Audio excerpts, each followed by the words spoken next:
विषय उठाकर देख लो, हर समस्या का समाधान वेदों के अंदर मिल जाएगा। लेकिन विवशता यह है कि आजकल के युवा पीढ़ी वेदों की ओर ध्यान ही नहीं देता, सिर्फ इनको अपनी कल्पनाओं में ही जीना है। पिक्चरें देखना बहुत पसंद है इनको, झूठ मूठ के नाटक देखना बहुत पसंद है। इनको बोल दिया जाए तुम झूठ बोलते हो तो इनको गुस्सा आ जाता है। लेकिन ये पूरे दिन में कम से कम माने तो 200 से 200 से लगाकर 500 तक झूठ बोल देते हैं। चलो हम भी कौन सी बात पे चले गए, हम वेदों की बात कर रहे थे।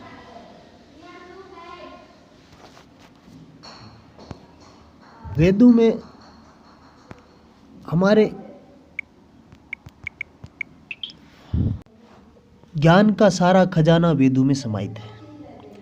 उनके गुरु नारद और नारद के गुरु ब्रह्मा तक श्री कृष्ण को भगवान स्वीकार करते हैं। ब्रह्मा जी कहते हैं ईश्वर है, परम है, कृष्ण है, अर्थात श्री कृष्ण ही सर्वोच्च नियंता है। कोई भी व्यक्ति यह नहीं कह सकता कि उसका कोई नियंता नहीं है, यह संभव ही नहीं है। हर व्यक्ति चाहे वह कितना बड़ा अधिकारी क्यों ना हो,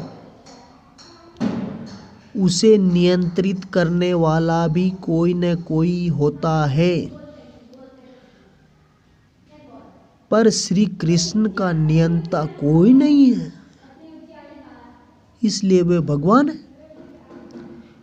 वे सबके नियंता है, किंतु उनका नियंता कोई नहीं है। आजकल बहुत से तथाकथित भगवान पैदा हो गए हैं। भगवान आजकल बहुत सस्ते हो गए हैं।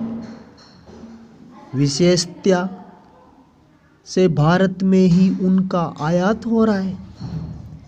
दूसरे देशों के लोग भाग्यशाली हैं क्योंकि वहाँ पर भगवानों का निर्माण नहीं होता। पर भारत में करीब करीब हर दिन एक नए भगवान का निर्माण होता है। मेरे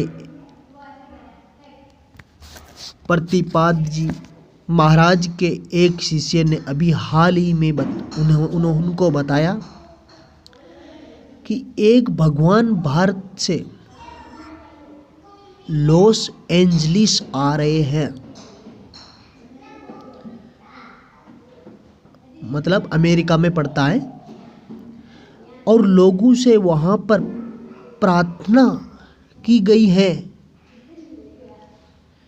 कि वे उनका स्वागत करें। श्री कृष्ण इस तरह के भगवान नहीं है। मैंने अपनी पुस्तक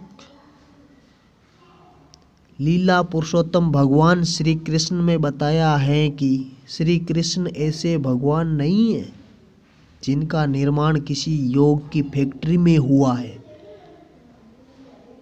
नहीं, वे भगवान हैं। उन्हें भगवान बताया नहीं गया है, वे पहले से ही भगवान हैं।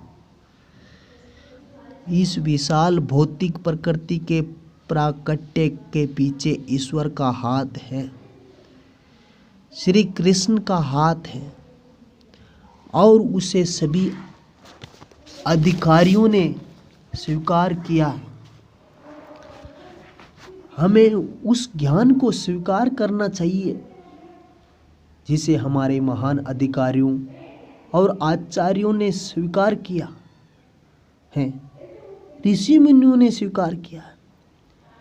शिक्षा प्राप्ति के लिए हम गुरु के पास जाते हैं, अथवा स्कूल जाते हैं अथवा माता पिता से ज्ञान ग्रहण करते हैं, वे सब हमारे लिए अधिकारी हैं तथा हमारी यही प्रकृति है कि हम उनसे सीखें। बचपन में हम पूछा करते थे, पिताजी यह क्या है? पिताजी उत्तर देते थे, यह मेज है, यह कलम है, यह चश्मा है। इस तरह बच्चा अपने माता पिता से सीखता था।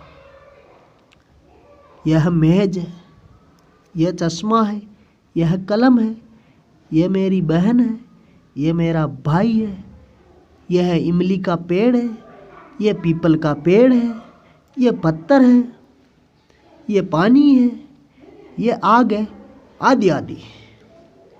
इसी प्रकार यदि हम किसी अधिकारी से कोई जानकारी प्राप्त करते हैं और वह अधिकारी धोखेबाज नहीं है तो उससे प्राप्त हमारी जानकारी सही है।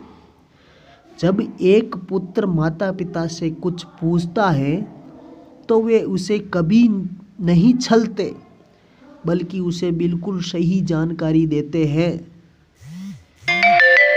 यदि सही व्यक्ति से हमें सही जानकारी मिले तो वही सच्चा ज्ञान है। लेकिन हम अगर केवल अंदाज लगाकर किसी नतीजे पर पहुंचना चाहते हैं तो वह ज्ञान अपूर्ण है। यह प्रक्रिया कभी पूर्ण नहीं होगी, यह सदैव अपूर्ण रहेगी, क्योंकि हमने अपनी जानकारी पूर्ण पुरुष श्री कृष्ण से प्राप्त की है।